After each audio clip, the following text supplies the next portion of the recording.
रहे हैं, जिसमें से कुछ आपकी जो मेन सेवाएँ जिनसे हम बहुत-बहुत लाभान्वित हुए हैं, वो है जो बाबा की भी आशा है हम बच्चों से रामायण और गीता का ज्ञान देकर के, सच्चा ज्ञान देकर के बाबा की प्रत्यक्षता में सहयोगी बनना।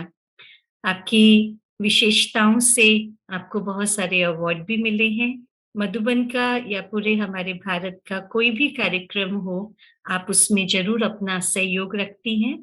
तो आज हम उषा दीदी से सुनेंगे कि कैसे इस पूज्य स्वरूप का हम योग के द्वारा अनुभव कैसे करें।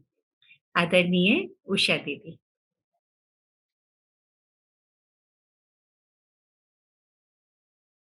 ओम शांति। ओम शांति। ओम शांति। आज इस भट्टी का बहुत सुंदर ये विषय रखा है कि आंतरिक देवत्व का अनुभव करना। और हमें जो विषय मिला है कि सचमुच अपने दिव्य स्वरूप और पूज्य स्वरूप का अनुभव कैसे करें। तो मैं जब इस विषय पर सोच रही थी तो यही अंदर में महसूस हुआ कि पहले अपने दिव्य स्वरूप को पहचाने तो सही। ये तो हम सभी जानते हैं, मानते हैं कि हाँ, हम सभी का एक पूज्य स्वरूप है, दिव्य स्वरूप है।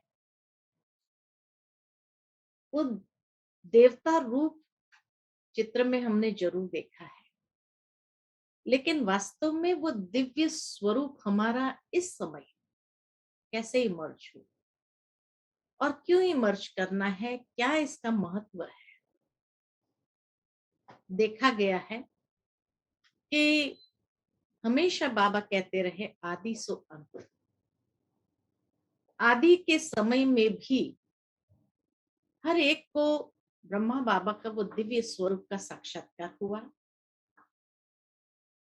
और इसी प्रकार अंतिम समय जैसे जैसे अब करीब आता जा रहा है तो बाबा हम बच्चों के द्वारा ही इस संसार में प्रत्यक्ष होंगे और इसीलिए अनेक आत्माओं को भी हमारे इस दिव्य स्वरूप का साक्षात्कार जरूर होगा। कई बार जैसे हम सुनते हैं, कई विदेशी भाई बहनें भी अपना अनुभव जब सुनाते हैं तो बताते हैं हमको प्रकाशमणि दादी का साक्षात्कार हुआ था, हमारे सपने में आए थे, या हमें सफेद वस्त्रधारी दिखाई दिए, वो इशारा कर रहे थे कि वहां जाओ, और हम ढूंढते ढूंढते वहां तक पहुंच गए और इस तरह से हमें ज्ञान प्राप्त हुआ। कईयों को जानकी दादी का साक्षात्कार हुआ तो कईयों को गुलजार दादी का साक्षात्कार हुआ। तो इसी तरह आदि में ब्रह्मा बाबा के द्वारा साक्षात्कार हुआ और लोगों को आत्मिक ज्योत जगी।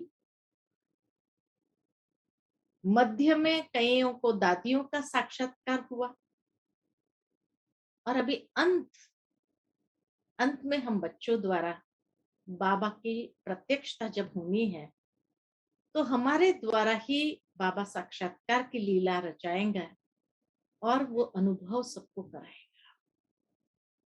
कभी कभी हमें मालूम भी नहीं पड़ेगा कि हमारा साक्षात्कार किसी को हो रहा है। इसीलिए हर वक्त अपने दिव्य स्वरूप में स्थित रहना हमारे लिए बहुत आवश्यक है।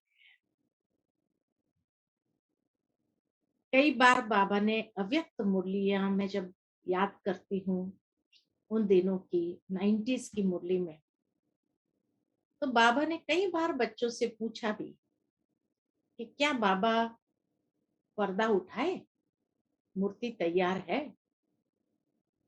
ये बाबा कई बार पूछते रहे बच्चों से, माना उस समय से बाबा चाहते थे कि हम रेडी हो जाए। क्योंकि बाबा कहे अगर स्टेज पर पर्दा उठ जाए और कोई फाइनल पॉलिशिंग कर रहा हो, कोई तैयार हो रहे हैं, तो लोग क्या देखेंगे? तो वो दिव्य स्वरूप हमारा सजा सजाया ऐसा होना चाहिए कि लोग दर्शन करें और दर्शन करके जैसे अपने अंदर एक तृप्ति का अनुभव करें कि वाह हमारे इष्ट प्रकट हो गए। क्योंकि अब जो समय आने वाला है तो अधिकतर हर एक ब्राह्मणों के हर एक ब्राह्मण किसी न किसी के इष्ट जरूर है। क्योंकि आज दुनिया के अंदर 800 करोड़ आत्माएं हैं और देवताएं 33 करोड़ हुए त्रेता अंत तक। तो हर कोई किसी न किसी के इष्ट जरूर है।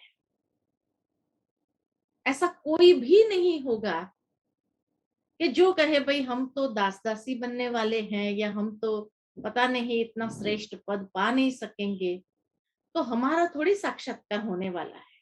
नहीं, आपके भी कोई ना कोई भगत जरूर होंगे। 33 करोड़ देवी देवताओं का गायन है, तो वो 33 करोड़ देवी देवताएं जरूर कोई ना कोई आत्माओं के इष्ट है ही है। तभी तो बाबा जब मुरली चलाते हैं तो हमें उस रूप में देखते हैं, वो दिव्य स्वरूप में देखते हैं।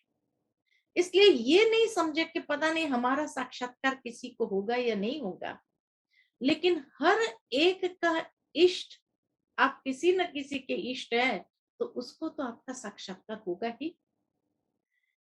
इसीलिए अब ये समय आ गया है कि पहले हम उस दिव्य स्वरूप का अनुभव करें, क्योंकि तब हम उस दिव्यता के स्वरूप में स्वयं को स्थित कर सकेंगे, जो दिव्य स्वरूप फिर लोगों को भी साक्षात्कार के रूप में दिखाई देगा, दर्शन होगा और वो अपने आप को धन्य समझेंगे कि हाँ हमारे इष्ट ने हमें अनुभव कराया, हमें दर्शन दिया। इसलिए कोई भी ये मत समझे कि हम पता नहीं हमारे द्वारा थोड़ी साक्षात्कार होगा। नहीं, जब पर्दा उठेगा तो उसमें हर मूर्ति का साक्षात्कार जरूर होना है। ये समय अब आ गया, इसीलिए अब समय से पूर्व तैयार हो जाएगा जब मूर्ति, तो पहले खुद को अनुभव होगा कि हाँ मैं दिव्य स्वरूप में स्थित हूँ, मैं ये पूज्य स्वरूप में स्थित हूँ। तो ये अनुभव जितना खुद करेंगे उतना ही हम दूसरों को करा सकेंगे। चाहे स्वप्न में उन्हें दिखाई देंगे, चाहे प्रैक्टिकल में दिखाई देंगे, कर्म करते समय या भक्ति करते समय। इसलिए जब मैं दुनिया के अंदर देखती हूँ, अनेक जगह जाती हूँ, तो ऐसी ऐसी देवियों का नाम सुनती हूँ जो कभी सुना भी नहीं है। ऐसी ऐसी देवियां भी है। ये 33 करोड़ देवी देवताओं के नाम थोड़ी हमें मालूम है, लेकिन है ना। तो इसीलिए कहा ये सब देवियों का भक्त जब देखते हैं कि भाई हाँ, चाहे यहाँ पर ही देख लो आप, मनमोहिनी वन जाते समय रास्ते में मुखड़ी माता आती है।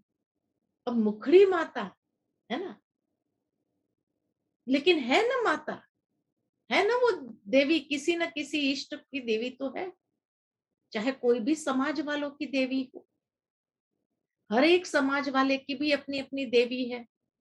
हर एक परिवार के कुल देवी कुल देवता है। तो आप सोचो, ये नहीं सोचो कि हमारा हमारा कौन भगत हो सकता है, ये हमारा कौन हो सकता है, हमारा साक्षात्कार बाबा किसको कराएगा। नहीं, आप भी किसी के कुल देवी या कुल देवता है। इसलिए आपका भी साक्षात्कार जरूर होना है और उसके लिए अपने आप को तैयार करके उस दिव्य स्वरूप में स्थित करना है। तो जब हम कहते हैं कि दिव्यता संपन्न जीवन हो, पहले वो दिव्यता का अनुभव करने के लिए स्वयं के अंदर दिव्यता संपन्न बनना जरूरी है। कैसे होता है दिव्यता संपन्न, वो तो सारी विस्तार की बातें हैं। लेकिन जब दिव्यता शब्द यूज करते हैं, इस बटीक का जो मुख्य थीम है दिव्यता, तो दिव्यता संपन्न बनना या दिव्यता संपन्न स्वरूप का अनुभव करना, तो दिव्यता माना दिव्य गुण प्लस पवित्रता, इसको कहते हैं दिव्यता। जहां दैवी गुण और पवित्रता, ये दोनों ऊर्जा एक दूसरे में समाहित हो जाती है, तो उसी का नाम है दिव्यता। और दीदी ने बहुत सुंदर बातें, एक एक विकारों को कैसे रिप्लेस करना है एक एक दिव्य गुणों से, ये तो बहुत सुंदर माला के रूप में बताया। साथ ही साथ जब दिव्यता संपन्न कहते हैं, अर्थात कि जिसके बोल चाल में अलौकिकता हो, साधारणता न हो, दिव्यता माना अलौकिकता। तो दिव्य गुण प्लस पवित्रता, ये दोनों को जब जोड़ते हैं तो दिव्यता होते हैं।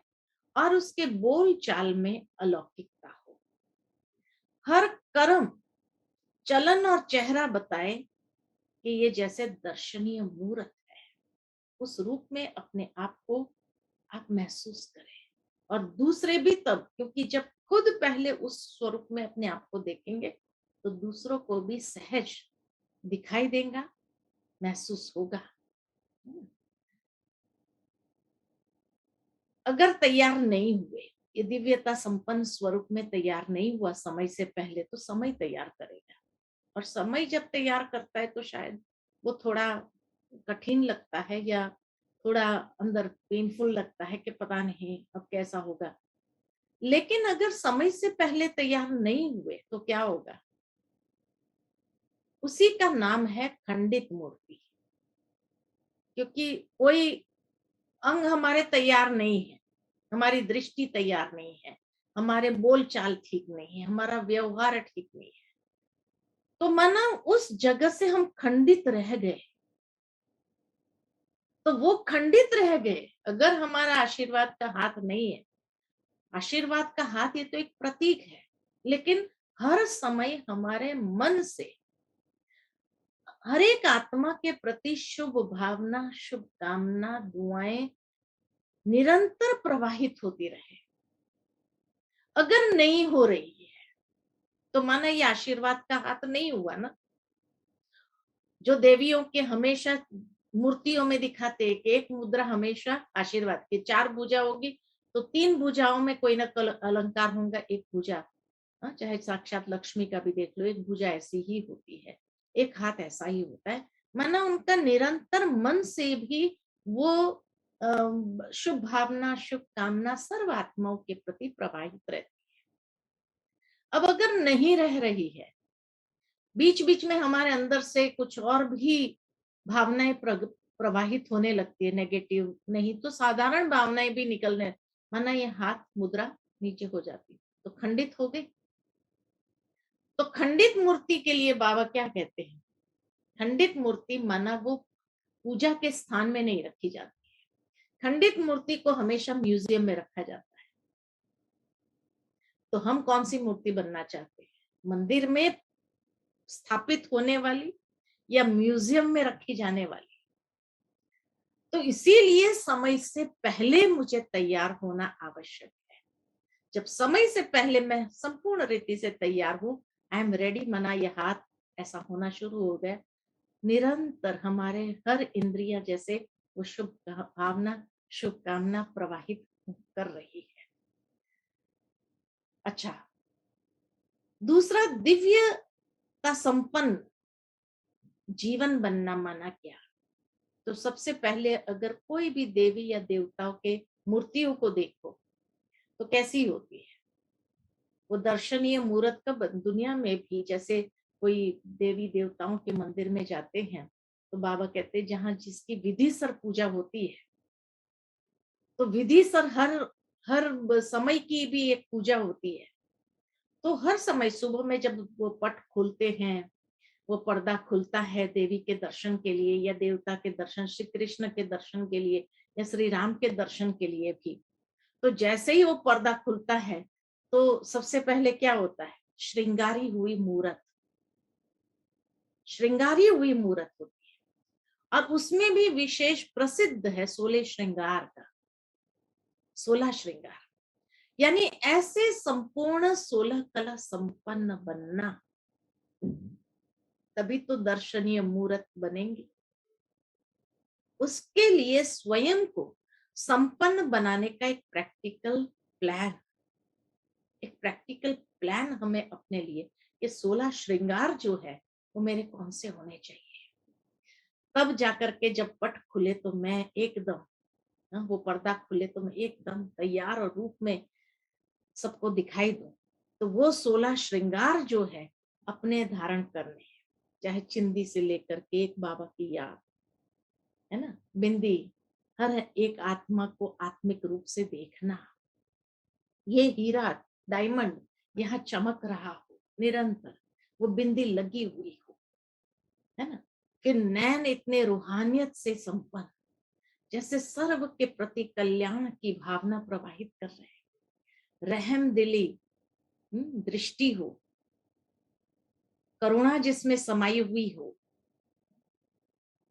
होठों पर मुस्कान जिसके अंदर हो, है ना, इसी तरह प्रसन्नता की लाली जिसके अंदर हो, तो 16 श्रृंगार जैसे धारण किए हुए। बाबा की एक मुरली मुझे याद आती है जिसमें बाबा कहते हैं कि बाबा ने आपको कितने गुणों के सेट बना करके दिए, कि किस दिन प्रसन्नता का सेट पहनो तो सारा जैसे श्रृंगार प्रसन्नता वाला दिखाई दे, कभी संतुष्टता का सेट पहनो तो पूरा संतुष्ट मणि के रूप में दिखाई दे। तो हर रोज जिस तरह का स्वमान हम ले लेते हैं, वो स्वमान के हिसाब से वो सेट को धारण करें और अपने आप को उस रूप में तैयार करें, क्योंकि रोज एक ही सेट थोड़ी पहनेंगे। देवताएं हैं जिनके भंडारे में कोई कमी ही नहीं हो, तो उनके हर सेट कितने सुंदर होंगे।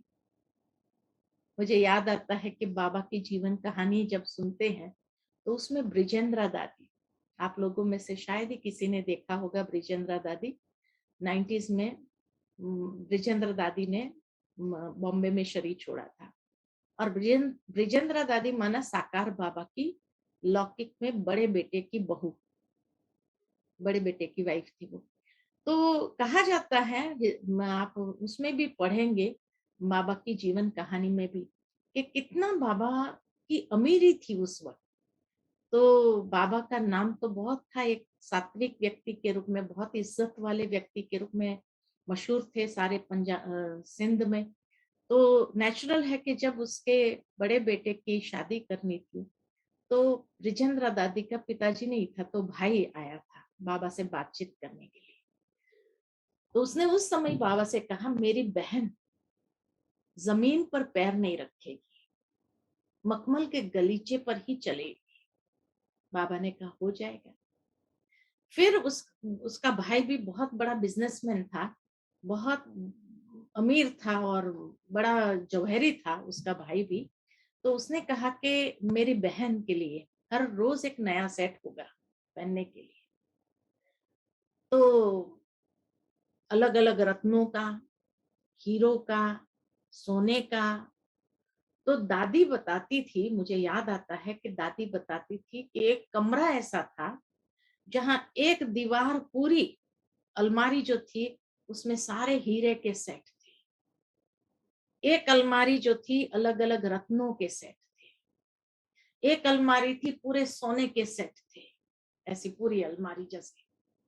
और एक थे कि भाई हीरे, अलग अलग रत्न, सोने के, ये अलग अलग सेट थे।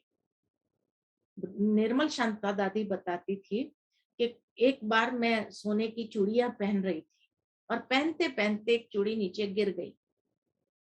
तो बाबा ने कहा अब गिरी हुई चीज नहीं उठाना, ये जो काम करने वाली बाई आती है उसको दे दो। मना गिरे हुए जेवर भी नहीं पहनते थे। तो आप सोचो कि हम देवी देवता बनने वाले, हमारे कितने सेट होने चाहिए, हमारी मूर्त को दिव्य बनाए।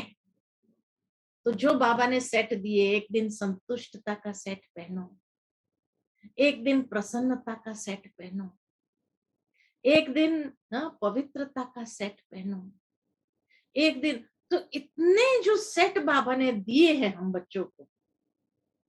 सुनो तो भी पवित्र बातें सुनो सारा दिन, बोलो तो भी मुख से पवित्र बातें ही बोलो, है ना, देखो तो भी जैसे पवित्र दृष्टि से सबको देखो। ये है सेट पहनना। प्रसन्नता है तो सदा खुशी वाला सेट, मुस्कुराहट, नैनों में भी वो खुशी समाई हुई हो, कानों से भी खुशी की बातें सुनो, बोलो तो भी खुशी की बातें बोलो। इसको कहते कि हाँ, आज मैंने खुशी का सेट पहना है। एक दिन संतुष्टता का सेट, एक दिन मधुरता का सेट, मधुर बातें सुनो, मधुर बातें बोलो, गले में मधुरता का हार पड़ा हो, है ना। गले में मधुरता का हार माना हर एक के प्रति, गले में, गले के पास ही तो दिल आता है ना, तो दिल से हर एक के प्रति मधुरता के प्रकंपन प्रवाहित हो। तो रोज अलग अलग सेट पहनो ना, कितने दिव्य अनुभव होंगे। हर रोज का एक नया अनुभव होगा, होगा कि नहीं होगा। और कितना आनंद आएगा उसमें कि आज मैं किस मूर्त अमृत वेले अपने आप अपनी मूर्त को तैयार कर लो, एक्सपीरियंस कर लो पहले तो खुद को उस स्वरूप में, कि आज मुझे कौन सा सेट धारण करना है, खुशी का सेट धारण करना है, और अपने आप को उस रूप में अनुभव करो। तो सारा दिन का वो प्लान बन गया, और प्लान बन गया तो आपको अटेंशन रहेगा कि हाँ, आज मेरे मुख से कोई भी ऐसी वैसी बात, साधारण बोल वाली बातें भी नहीं निकलनी चाहिए, क्योंकि आज मैंने ये सेट पहना हुआ है। तो ये है दिव्य स्वरूप, पूज्य स्वरूप का अनुभव करना सारा दिन। दूसरी बात कि दिव्य दर्शनीय मूर्त बनने के लिए अब अपना अव्यक्ति आकृति रूप दिखाई देना चाहिए, खुद को भी फील हो चाहिए, डबल लाइट स्वरूप, है ना। पर्दा उठेगा तब थोड़ी हम डबल लाइट बनेंगे, पहले से ही इसका एक्सपीरियंस हमें होना चाहिए। कोई भी सामने आए तो उसको मेरे शरीर न दिखाई दे, लेकिन जैसे सूक्ष्म प्रकाश में काया रूप दिखाई दे। जैसे ब्रह्मा बाबा के लिए कहते थे, जो दादियां सुनाती थी, या जिन्होंने भी साकार को देखा था, वो क्या कहते थे, जब बाबा के पास जाते थे हम, तो रास्ते में जाते जाते बहुत कुछ सोचते थे, ये बात करेंगे, बाबा को ये बात सुनाएंगे, बाबा को ये बातों से हंसाएंगे, हाँ ये करेंगे। लेकिन वहां जाने के बाद बोले, बाबा के अंतिम दिनों में बाबा का स्वरूप ऐसा था, एकदम लाइट, इतना डिटैच्ड, न्यारा और प्यारा रूप, जैसे बाबा की ये फिजिकल काया नहीं दिखाई देती, एक लाइट की ही आकृति दिखाई देती, है ना। मुझे याद आता है, प्रकाश मणि दादी कहती थी, बाबा का हम हाथ पकड़ते थे ना, तो हाथ जैसे पूरा रुई का होता था, ऐसा लगता जैसे इसमें हड्डियां है ही नहीं, ऐसे बाबा के हाथ होते थे। ये दादियों का एक्सपीरियंस है कि बाबा का हाथ भी हाथ में लेते थे तो ऐसा लगता था जैसे रुई का हाथ है बाबा का, उसमें कोई हड्डियां, माना कड़क चीज ही नहीं है। ये तैयार हो गए थे, बाबा की वो दिव्य स्वरूप तैयार हो गया। तो क्योंकि उसके लिए बाबा ने इतनी प्रैक्टिस किया था, स्वयं को साकारी से आकारी, आकारी से निराकारी, ये जो अभ्यास बाबा ने बताए हैं, ये अभ्यास में आना जाना जितना हमारा होता है, कि अभी अभी साकारी है लेकिन जैसे ही फ्री हुए आकारी बन जाओ, या बीच बीच में आकारी स्वरूप में चले जाओ, उस फरिश्ते स्वरूप में, लाइट के रूप में आप अपने आप को देखो, जैसे लाइट की काया है, इस द्वारा देखो आप। क्योंकि बाबा जो साक्षात्कार कराएगा अंतिम समय भक्तों को, वो तो ये लाइट रूप से साक्षात्कार कराएगा ना, ये फिजिकल फॉर्म थोड़ी दिखाई देगा, उनको फरिश्ते रूप दिखाई देंगे, ऐसे लगेंगे जैसे फरिश्ते आए।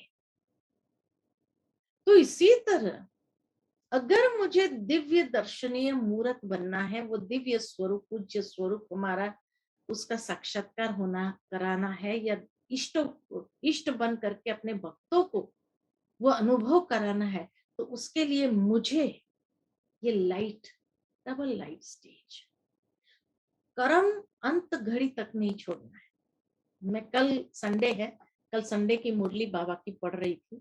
बाबा ने उसमें यही कहा कि ब्रह्मा बाबा ने अंत तक सेवा नहीं छोड़ी, ब्रह्मा बाबा ने अंत तक कोई कर्म नहीं छोड़ा कि मैं योग करूं, बस अभी मेरा फाइनल स्टेज आ गया है, लोगों को साक्षात्कार कराना है, इसलिए मैं अभी सब कर्म छोड़ दूं, वाइंड अप कर लूं अपने आप को और खाली तपस्या करूं। ये बाबा ने नहीं कहा। अंत घड़ी तक, शरीर छोड़ने से 1 घंटा पहले तक भी बाबा ने मुरली चलाई। कि सवेरे बच्चों को मुरली नहीं दिया है, असली मुरली सुनाई, है ना। तो अंत समय तक बाबा ने कर्म किया और कर्म करके बच्चों को हर रीति से जो शिक्षाएं देनी थी उन शिक्षाओं से सजाया। निराकारी भव, निरहंकारी भव, निर्विकारी भव, ये मंत्र भी दिया संपन्न बनने का। तो इसी तरह हमेशा अपने आप को साकारी, आकारी, आकारी से निराकारी, निराकारी से फिर आकारी, आकारी से फिर साकार, इस तरह से हम आना जाना करें नेचुरल रूप में। जितना हमारा ये संस्कार नेचुरल हो जाएगा और जितना हम डबल लाइट अपने आप को फील करने लगेंगे, धीरे धीरे ये कर्म करते हुए भी, इस दुनिया में रहते हुए, सबके साथ बातचीत करते हुए ये महसूस हो कि हाँ ये लाइट है, डबल लाइट है ना। तो उसको कहेंगे हाँ दिव्य स्वरूप उसका प्रकट हो गया। दिव्य स्वरूप उसी का नाम है। जैसे एक लाइट के कार्ब में, एक लाइट के ऑरा में हम अपने आप को महसूस करें हर वक्त। और ये भी अमृत वेले से हम अपने आप को तैयार करें, जैसे बाबा से इतने लाइट और माइट की किरणें ले कि वो लाइट और माइट का ऑरा बन गया। और सारा दिन जब चले तो ऐसा ही महसूस करें जैसे कि हम लाइट के ऑरा में चल रहे हैं। ये एक ऐसा शील्ड बन जाता है जो हमें हर रीति से प्रोटेक्ट करता है। और जितना इस ऑरा में रह करके आप कर्म करेंगे ना, तो वो कर्म के अंदर भी परफेक्शन होगा। कर्म में कोई त्रुटि नहीं होगी, कोई मिस्टेक नहीं होगी, कोई गलती नहीं होगी। कई बार कई लोग कर्म करते हुए गलती हो जाती है, और गलती हो जाने के बाद अगर उसको पूछो कि क्यों गलती हो गई, तो क्या कहेंगे, अरे बाबा की याद में कर रहे थे ना, तो पता ही नहीं चला। बाबा कहते हैं अगर बाबा की याद में हो तो गलती हो ही नहीं सकती है। बाबा की याद में हो तो त्रुटि हो ही नहीं सकती है। ये बाबा की याद का प्रत्यक्ष प्रमाण है ना। कि बाबा की याद हो तो बाबा की टचिंग्स ऐसी होंगी जो वो कार्य में अगर कोई त्रुटि होंगी ना, तो भी अपने आप परफेक्ट हो जाएगा। तो जहां बाबा की याद होगी वहां उस कर्म में परफेक्शन होगा। कोई त्रुटि नहीं होंगी, कोई गलती नहीं होंगी, कोई चीज गिरेगी नहीं। कोई भी चीज में गलती होती है, गिरती है, टूटती है, डिस्टर्ब होते, उसका मतलब देह अभिमान में काम कर रहे हैं। वो देह अभिमान की स्थिति थी, वो बाबा की याद की स्थिति नहीं थी। ये प्रत्यक्ष प्रैक्टिकल प्रूफ है उसका, प्रैक्टिकल प्रूफ है। एक बार किसी से कोई चीज टूट गई यज्ञ में, तो बाबा के पास कंप्लेन गई, बाबा इसने आज ये चीज तोड़ दी। तो पूछा उसको कि कैसे टूटी, तो उसने सहज भाव से जवाब, बाबा आपकी याद में मैं तो कर्म कर रही थी तो टूट गई। तो बाबा ने मुस्कुराते हुए कहा, अगर बाबा की याद होती थी ना तो ये टूटती नहीं, अगर बाबा की याद होती थी ना तो ये गिरती नहीं थी, अगर गिर भी जाती थी ना तो भी नहीं टूटती थी। कई बार हम देखते हैं कि भाई बहुत ऊंचे से अगर मोबाइल गिर भी गया, बाबा की याद में बैठे थे और गिर गया, ऐसे सरक गया नीचे, गिरने के बाद भी टूटता नहीं है अगर बाबा की याद है तो। लेकिन नहीं है, देह अभिमान की स्थिति है, तो टूटेगी भी, गिरेगी भी, नुकसान भी होगा। बाबा की याद हो और नुकसान हो, हजारों रुपए का मोबाइल अगर खत्म हो जाए, ऐसा हो सकता है क्या? कभी नहीं हो सकता है। तो दिव्य स्वरूप हमारा कौन सा है? लाइट का। तो लाइट और माइट की किरणें अपने अंदर ऐसी समा ले, भर ले, और जैसे लाइट के कार्ब में हम चल रहे हैं, कर्म कर रहे हैं, इतना डबल लाइट होकर के कर रहे हैं कि जैसे मम्मा के लिए कहते हैं दादिया कि मम्मा जब धरती पर चलती थी ना, तो भी ऐसा लगता था वो ऐसे चलती थी जैसे धरती को भी तकलीफ ना हो। इस तरह से इतना लाइट होकर के चलती थी कि धरती को भी, जैसे कोई चलते तो धम धम धम धम करते चलते हैं ना, चलते हैं तो ऐसा लगता है जैसे पूरा सीढ़ी तोड़ देने वाले हैं। नहीं, चलना भी कैसा होता है, फरिश्तों का चलना कैसा होता है। अब दिव्य स्वरूप का अनुभव करना है तो कैसे चलेंगे, है ना। तो धरनी को भी कोई तकलीफ नहीं हो, हमारे चलने से धरती को भी तकलीफ नहीं हो रही है। ये है फरिश्ता स्वरूप, लाइट माइट स्वरूप। ये लाइट माइट स्वरूप से जैसे हमको दूसरों को भी अनुभव कराना है। फिर जैसे बाबा कहते हैं कि जड़ चित्रों को भी दर्शन के लिए भक्तों की क्यू में लग जाते हैं, और आपको चैतन्य में भक्तों की क्यू का अनुभव करना है। इतना दिव्य स्वरूप। तो बाबा जब कई बार कहते हैं कि बाबा विश्व का चक्कर लगाते हैं ना जब, तो भक्तों की पुकार सुनाई देती है बाबा। और बाबा इसलिए कहते हैं क्या बच्चे आपको पुकार नहीं सुनाई देती है, कितने तड़प रहे हैं भक्त, आपको तरस नहीं आता है ऐसे भक्तों के लिए, है ना। तो कई बार कई लोग क्या कहते, बाबा अगर हमको तो सुनाई नहीं देता है, लेकिन अगर आपको सुनाई देता है भक्तों की तड़प और भक्तों की ये पुकार, तो आप ही उनको साक्षात्कार करा दो ना। एक मुरली में बाबा की ये बात सुन कि कई बच्चे बाबा को कहते हैं कि बाबा आप ही साक्षात्कार करा दो उनको, आप अपना ही साक्षात्कार करा दो। बाबा ने क्या जवाब दिया होगा। मैं मुरली पढ़ रही थी तो इतनी मेरे को हंसी आई कि कई बच्चे ऐसे बाबा को कहते हैं कि बाबा आपको भक्तों की पुकार सुनाई देते, हमको तो सुनाई नहीं दे रही, लेकिन अगर आपको सुनाई देती है तो आप ही उनको क्यों नहीं साक्षात्कार करा देते हैं, आप क्यों उनके मनोकामना पूरी करा दो, पूरी कर दो। बाबा ने क्या जवाब दिया होगा, बहुत सुंदर बाबा का जवाब था। और बाबा का जवाब था कि बच्चे मैं तो कर सकता हूं, लेकिन बाबा आपको निमित्त बनाकर आपका भाग्य बनाना चाहता है। ड्रामा में बाबा आपको निमित्त बनाकर आपका भाग्य बनाना चाहता है। बाबा तो करा सकता है, बाबा के लिए कोई बड़ी बात नहीं है, बाबा तो कभी भी करा दे, लेकिन उससे हमारा भाग्य थोड़ी बनेगा। तो देखो बाबा की उदारता देखो कि बाबा बच्चों को निमित्त बना करके बच्चों का भाग्य बनाना चाहता है। ऐसा बाप कभी देखा? नॉर्मली माँ बाप क्या करते हैं, बच्चों का काम खुद भी कर लेते हैं, इसलिए तो बच्चे बिगड़ जाते हैं। होता है ना ऐसा, इसीलिए बिगड़ जाते हैं कि ठीक है हमने नहीं किया तो मम्मी कर देंगी, हमने नहीं किया, हमने चीज इधर उधर रख दिया, मम्मी ढूंढ लेंगी, पापा ढूंढ लेंगे, हो जाएगा, बड़ी बहन कर लेंगी, दीदी कर लेंगी। और इसीलिए ये आदत पड़ गई। तो इसीलिए बाबा ऐसे बिगाड़ने वाला काम नहीं करता है बच्चों को।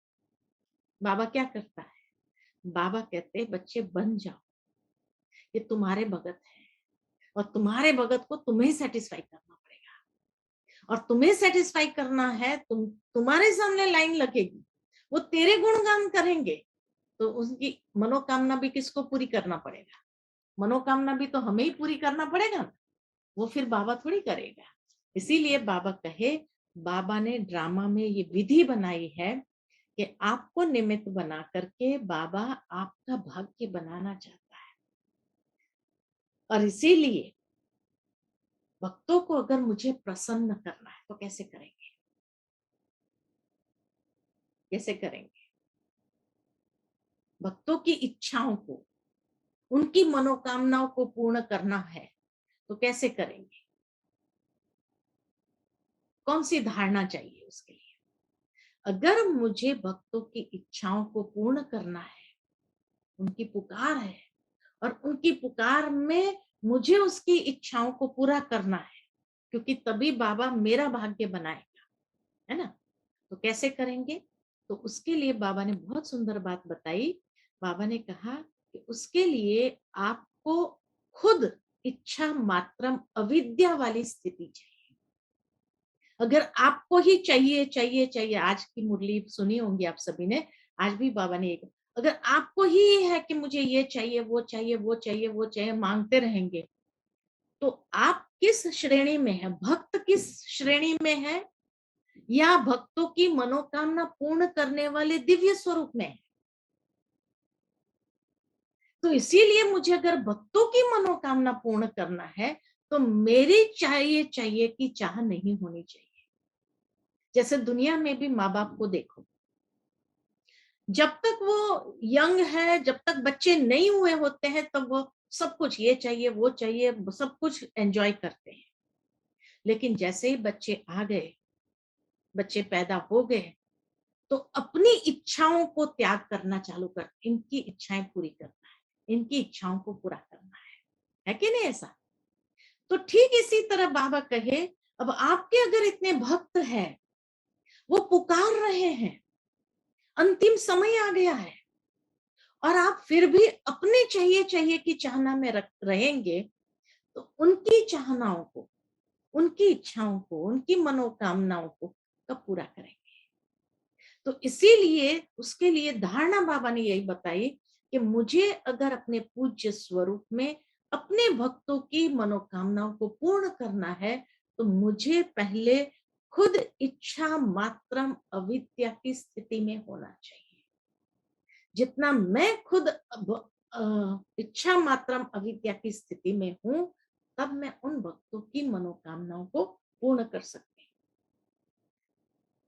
दूसरी बहुत एक सुंदर मुरली की बात याद आती है बाबा की कि जिसमें बाबा ने कहा कि सारे कल्प वृक्ष को बाबा ने देखा। बहुत सुंदर दृश्य, पता नहीं संदेश था बाबा का या मुरली थी, लेकिन बाबा की बात याद आती है कि उसमें बाबा ने ये कहा था कि बच्चे, मैं जब कल्प वृक्ष को देख रहा था ना, तो कल्प वृक्ष के अधिकतर पत्ते जो है ना सूख गए, मुरझा गए। अब उसमें जान लानी है, उनको जीवंत करना है, तो कैसे करेंगे? तो उसके लिए बाबा ने कहा कि कल्प वृक्ष की जड़ों में कौन है? हम ब्राह्मण है ना, हम ब्राह्मण ही सारे जड़ में बैठे हुए दिखाए हैं ना। कल्प वृक्ष की जड़ों में कौन है? खाली बाबा मम्मा या दादियां थोड़ी है, वो तो प्रतीक मात्र है। लेकिन वास्तव में हम सब संगम युग में माना जड़ में बैठे हैं, और जड़ में जब बैठे हैं, तो जैसे बाबा बीज रूप है, वैसे मैं भी आत्मा बीज हूं। और जब मैं बीज हूं, तो बाबा से सकाश लेकर के क्या करना है? उन सब पत्तों को सकाश देना है। और ये सब पत्तों को जब सकाश प्राप्त होगी, तब वो वापस हरे भरे होंगे, उनके अंदर जान आएगी। तो इसी तरह से हमारे उस दिव्य स्वरूप से, बीज रूप स्थिति माना क्या है? दिव्य स्वरूप। तो हमारे उस बीज रूप स्थिति से सारे पत्तों को सकाश प्राप्त होगी, सारे वृक्ष के पत्ते पत्ते तक वो बाबा की सकाश हम लेते जाते हैं, और हमारे द्वारा जैसे पत्ते पत्ते को प्राप्त हो रही है, क्योंकि उनकी डायरेक्ट परमात्मा से लेने की हिम्मत नहीं है, उनके अंदर शक्ति नहीं है। तो इसीलिए वो तो अपने इष्टों से ही प्राप्त करने का प्रयत्न कर रहे हैं। तो मुझे बाबा से लेना है, और फिर मैं बीज रूप आत्मा, मैं कल्प वृक्ष के पत्ते पत्ते तक वो बाबा की लाइट और माइट की किरणें पहुंचा रही। जैसे ही मिलता है तो क्या होता है? जैसे सूखा पड़ जाता है तो सारे पत्ते झड़ जाते हैं, कई पत्ते मुरझा जाते, सूख जाते हैं। लेकिन जैसे ही बारिश की बूंद पड़ती है या नीचे, हम माउंट में देखते हैं कि जैसे ही फागी आना शुरू होती है, तो फागी से क्या करते हैं? वो जो टालियां हैं, वो जैसे अंदर, क्योंकि अंदर में पत्ते तो है नहीं, बिल्कुल सूख गया है झाड़, तो वो डालियां जो है वो फागी से बूंद इकट्ठी करते हैं, और वो पानी जैसे उसको मिलता है, वो जड़ों को जैसे मिलता है, और वो जड़ से जैसे टाल टालियों तक जाता है और नए नए पत्ते निकलना शुरू हो जाते हैं। तो इसी तरह बाबा कहे सारे पत्ते इस कल्प वृक्ष के भी सूख गए। तो आपका दिव्य स्वरूप माना उस बीज रूप स्थिति में स्थित होकर के बीज रूप बाबा से मैं अपने अंदर सकाश भरती हूँ, और वो सकाश सारे वृक्ष के टालियों तक, पत्ते पत्ते तक मुझे पहुंचाना है और उनको पुनः हरा भरा करना है। तो ये मेरा दिव्य स्वरूप काम करता है, इसीलिए मुझे उस स्वरूप में पहले स्थित होना पड़ेगा, क्योंकि उसी से शक्ति हर पत्ते तक को प्राप्त होती है। और तभी बाबा जो कहते हैं कि उनके दुख दूर होंगे, उनके दुख दूर होंगे, उनकी मनोकामनाएं पूर्ण होती है इसी स्वरूप से। तो इसीलिए कभी अपने आप को पूर्वज के रूप में देखो, कल्प वृक्ष के जड़ों में अपने आप को देखो, तभी आप दे सकेंगे। दूसरा कि अगर मुझे अपने भक्तों को देना है तो मेरे खुद के भंडारे भरपूर होने चाहिए, नहीं होने चाहिए? मेरे खुद के भंडारे, मैं खुद उस प्राप्ति स्वरूप में होनी, जितना मैं खुद उस हूं, तभी मैं दूसरों को प्राप्ति करा सकती हूँ। तो पूज्य स्वरूप मेरा दिव्य स्वरूप माना मैं सर्व प्राप्ति संपन्न आत्मा, उस स्वरूप का अनुभव करना है। दिव्य स्वरूप में क्या क्या अनुभव करेंगे? तो श्रृंगारा हुआ स्वरूप देखो, फिर जैसे कहा कि मुझे सब भक्तों की मनोकामना, तो लाइट स्वरूप में अपने आप को देखो। फिर जैसे कहा कि हम कल्प वृक्ष के तने में अपने आप को देखो। फिर जैसे कहा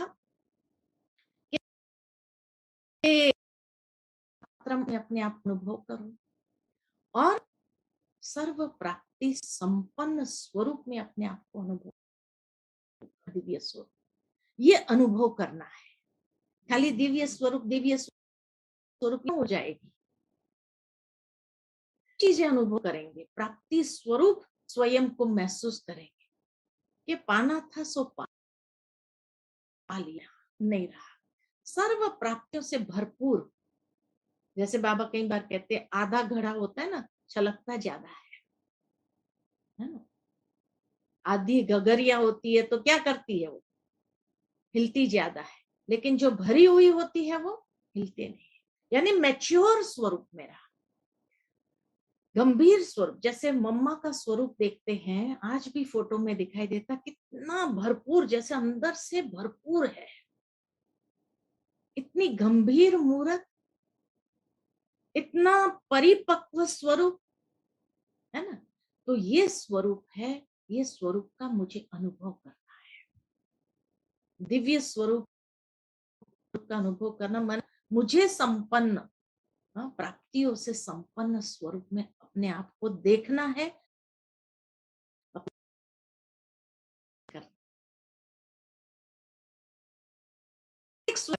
और कई बातें मैंने सोची हुई है, तो क्या क्या अनुभव करना है दिव्य स्वरूप में। तो बाबा जैसे कहते हैं कि दिव्य स्वरूप माना विश्व कल्याणकारी स्वरूप।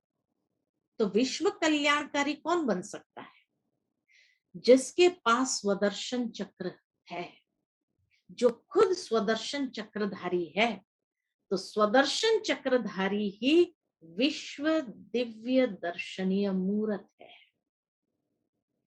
इसके लिए बाबा ने हम बच्चों को कहा था पिछली बार सीजन में, पिछले साल, कि 8 बार 5 स्वरूप का स्वदर्शन चक्र घुमाना है।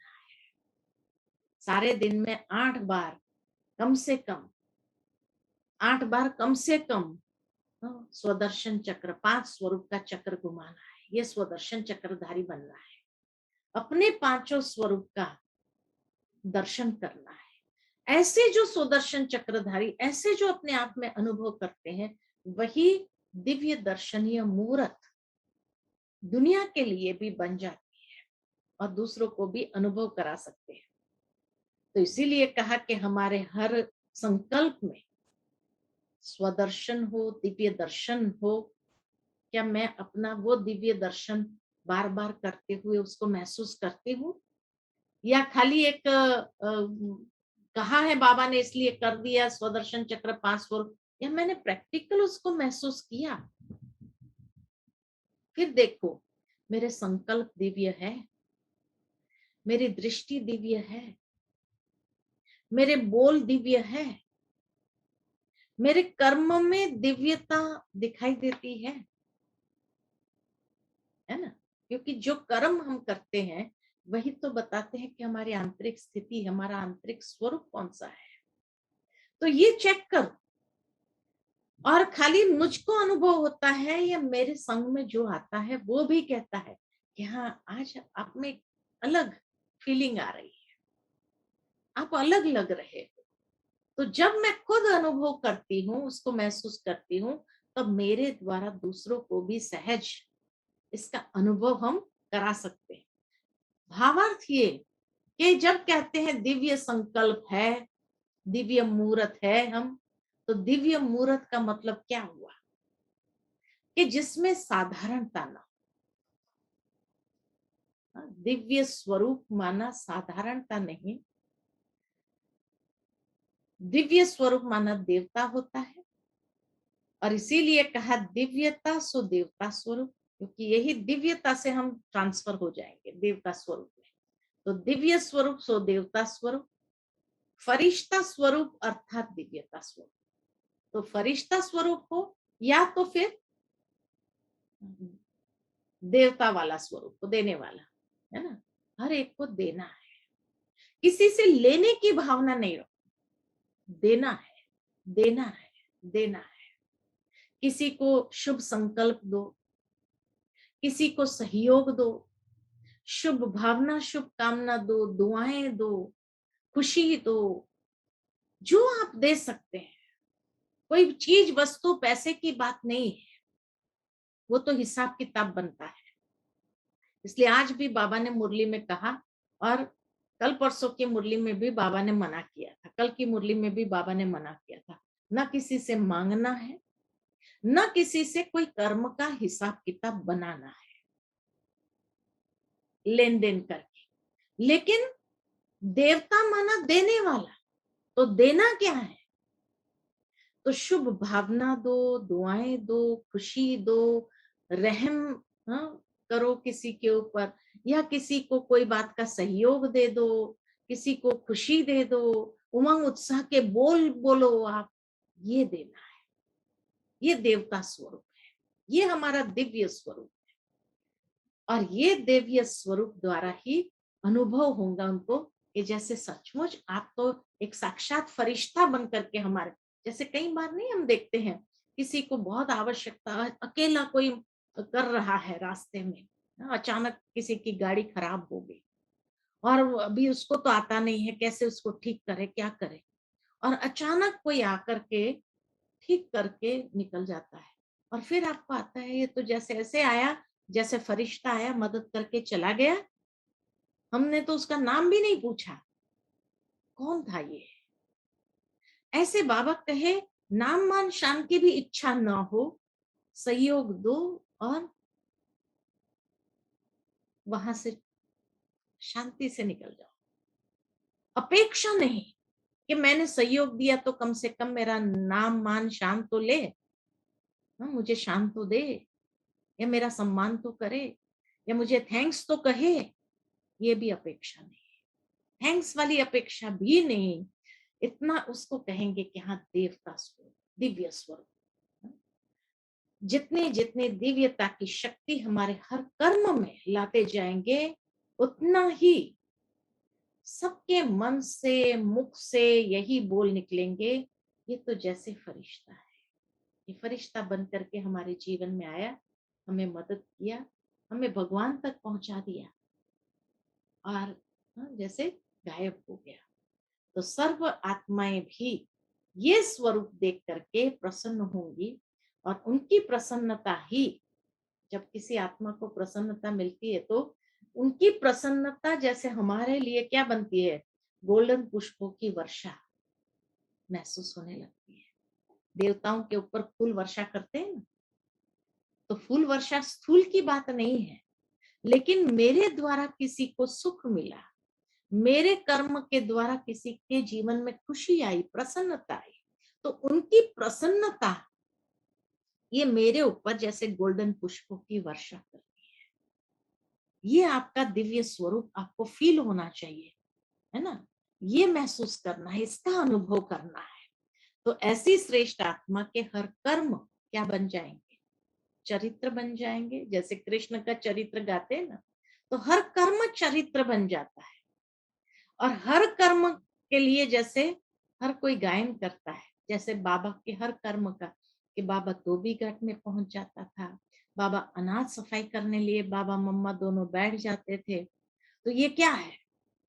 हर कर्म एक यादगार बन गया। हर कर्म जैसे उनका अनेकों को सुख प्रदान करने वाला। तो आज भी लोग उन कर्मों को याद करते हैं कि हाँ, बाबा मम्मा प्रैक्टिकल ऐसे बैठ करके अनाज साफ करते थे। बाबा धोबी घाट में चला जाता था, फिर बाबा जैसे कपड़े को सटका मारते, बाबा कहते आत्मा भी ऐसी ही हो गई है। लेकिन सटका मारते हैं बाबा, कोई शिक्षा देते हैं, फट जाते हैं, यानी ज्ञान छोड़ देते हैं। तो ये बताता है कि कपड़ा कितना सड़ गया है ना? तो आत्मा अगर भगंती हो जाए, बाबा ने कोई दो शिक्षा की बात कही तो उसको क्या कहेंगे? कपड़ा सड़ गया है, यही कहेंगे ना? तो इसीलिए बाबा कहे कि जिसके हर कर्म यादगार हो, तो प्रैक्टिकल खुद करना, और करते हुए हम जैसे अनेकों के लिए प्रेरणा स्वरूप बने, प्रेरणा मूर्त बने। ये है दिव्य स्वरूप का अनुभव करना, कि जहां हमारे हर कर्म से किसी को भी प्रेरणा मिल रही हो, हमारे हर वचन से किसी को मोटिवेशन मिल रहा हो, हमारे एक एक बोल से किसी के अंदर उत्साह भर रहा हो, उमंग आ रहा हो, ये है दिव्य कर्म। ठीक है ना? तो ऐसे दिव्य कर्म अपना करते चले, और तभी आपको अपना दिव्य स्वरूप, पूज्य स्वरूप महसूस होगा, अनुभव होगा। ठीक है? अच्छा, ऑप्शन। ओम शांति। थैंक यू उषा दीदी। आपने तो हमारे मन में बहुत सारे प्रश्न थे इस विषय पर कि कैसे इसको हम अनुभव कर सकते हैं, और इतना सुंदर, इतनी सरलता से एक्सप्लेन किया, और बहुत अच्छा एक चेकिंग पॉइंट दिया। चेकिंग पॉइंट भी है और डिसीजन भी है कि देखिए, मुझे उस स्थापित होने वाली मंदिर की मूर्ति बनना है, या मुझे म्यूजियम में जो खंडित मूर्ति होती है वो बनना है। तो समय से पहले तैयार होना है, और रोज नया श्रृंगार करना है। सब गुणों से एक एक अलग अलग सेट से अपने आप को श्रृंगारित करना है। और तीसरा ये कि सबके चेहरे पर खुशी, मुस्कुराहट लानी है, जो हमारे लिए पुष्पों की वर्षा बन जाए। बहुत बहुत थैंक्स दीदी, आपके समय के लिए, आपके अनुभवों के लिए।